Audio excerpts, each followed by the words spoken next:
Oh, what's going on, people? Playoffs are in go mode.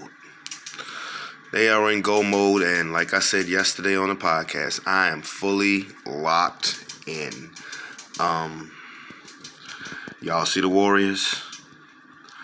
You know, through 3/4 of the season, I was saying, yeah, the Warriors are gonna come out the West. I think that they're gonna come out the West. But I couldn't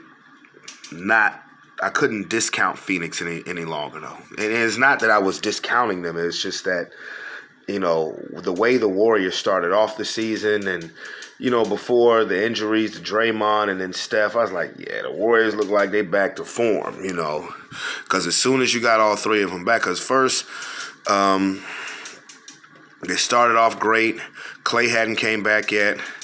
Then Draymond goes out. Then Draymond comes back. Klay comes back. And now finally you got Steph, Klay, and Dre all on the court together. But then for 2 games, then Steph gets hurt. And then all the while, Phoenix is just rolling along. But now Steph is back. And Jordan Poole, they got a third splash, brother. Ain't this about it, buh? The Warriors got a third splash, brother. But I'm going to tell you something. This is why I'm a Laker fan, but this is why I have always rocked with this version of the Warriors.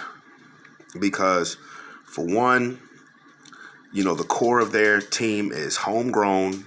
Steph, Klay, Draymond, Steph, Klay, and Dre. And they do what they got to do to win. Steph coming back and coming off of the bench because Jordan Poole has been playing so much, and you don't want to mess up the chemistry for a 2-time league MVP and 3-time champion to be that selfless, and then come off the bench yesterday in 23 minutes and drop 34 points.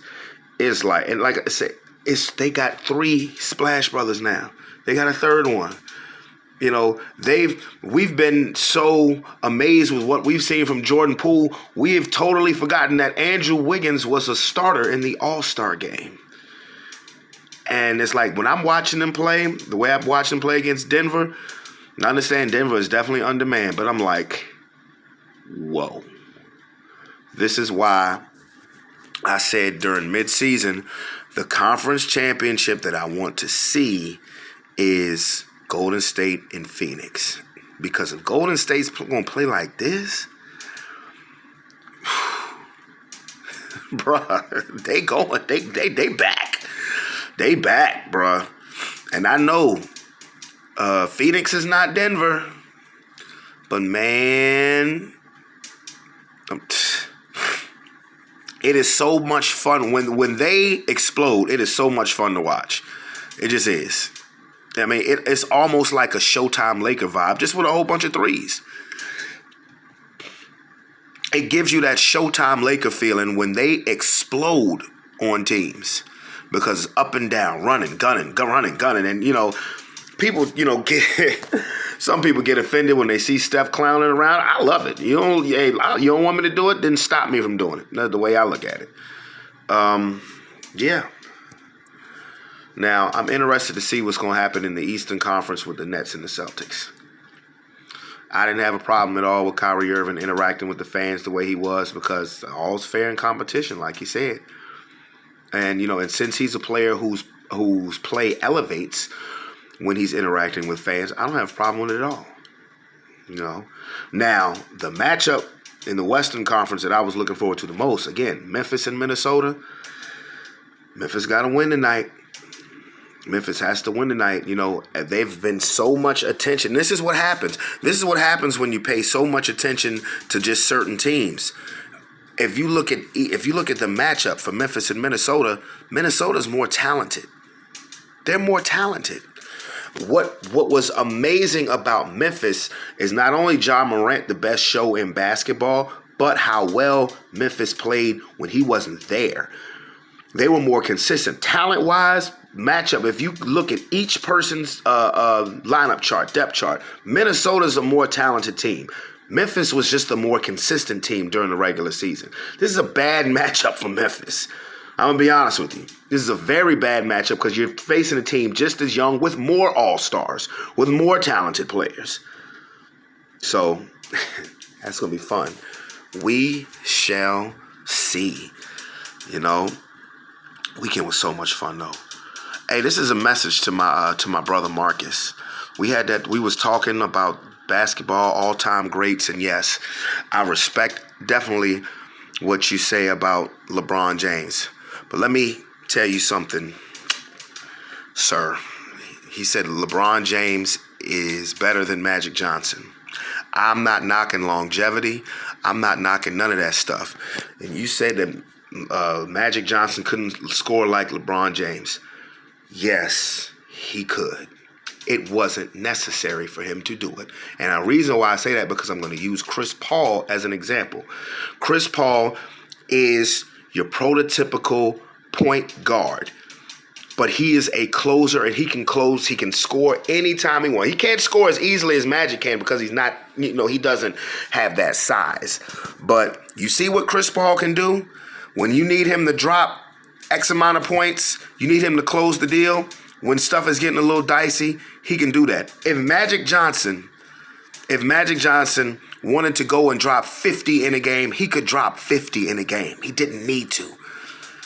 It's not required for him to drop 50 in a game or 50 in consecutive games. Because as a kid, I remember growing up, particularly the 91 Lakers, when Magic, now this is after Kareem, when the Lakers, when it was in doubt, whenever it was in doubt, and that was the case even when Kareem was there. When it was in doubt, I remember watching a playoff game against the Warriors as a kid, and nothing was flowing for the Lakers. Worthy didn't have a good game. Byron Scott didn't have a good game. So Magic goes and drops damn near 50 easy. And that was any time he ever wanted to. That's the one example I'm going to give, because I have plenty more. I'm just not going to be on here all day doing that. But I understand why you look at LBJ, and I respect it. But if you ask me who would I take first, Magic or LeBron, I'm taking Magic all day. The 8 straight NBA Finals, okay, you've been to 10 NBA Finals in 19 years. Magic went to 9 and 12. My man's lived in the finals. And for all the longevity talk, we all know why Magic had to retire. Who's to say that he wouldn't have gone some more if he was able to keep playing, if he didn't have to take the 4-year layoff? So, and Magic could score anytime he wanted. Magic's a better point guard. He's a better passer. He's more clutch. Sorry, hate to tell you. Just because Magic ain't going to step back and shoot no jump shot to win a game, Magic is going to say, get the hell out my way, put your head down, and is going to draw a foul because, once again, he's the most unguardable player in the world. Even he was more unguardable than Jordan, because for guards, he was too big. For big men, he was too quick. And we was having our GOAT discussion. I'm going to be honest with you. The greatest basketball player of all time is Kareem Abdul-Jabbar. I mean, I'm talking about a collective body of work. It's not Jordan's, not LeBron. It's Kareem. From a basketball body of work, he's the greatest ever. Nobody wants to give him the shine because he hasn't been as marketable as Jordan or LeBron. But if you talking pound for pound, I'm not just talking about professional. I'm talking about total body of work. Kareem is the best. I mean, he has as many titles as Jordan. He has six chips on a pro level, 4 more on the collegiate level, 4 more on the high school level, or 3 more on the high school level. The best and the most unstoppable move in the history of basketball, and it's not even close. Even today, nobody could block the sky hook. Just because people don't choose to use it doesn't mean that that you can stop it now. He's the best of all time. People don't want to give him his flowers because it ain't a sexy pick. I'm just keeping it 100, Marcus. Okay?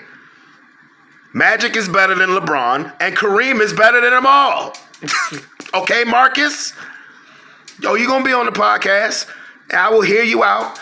You're dropping out because you played. I know you know your basketball. I know you do. And we can throw logics of why we will disagree, because it'll never be a debate that we will agree on. We'll never do that. And I understand that. That's why you my brother. But let me tell you now, Magic Johnson over LeBron James. Kareem over everybody. My dog.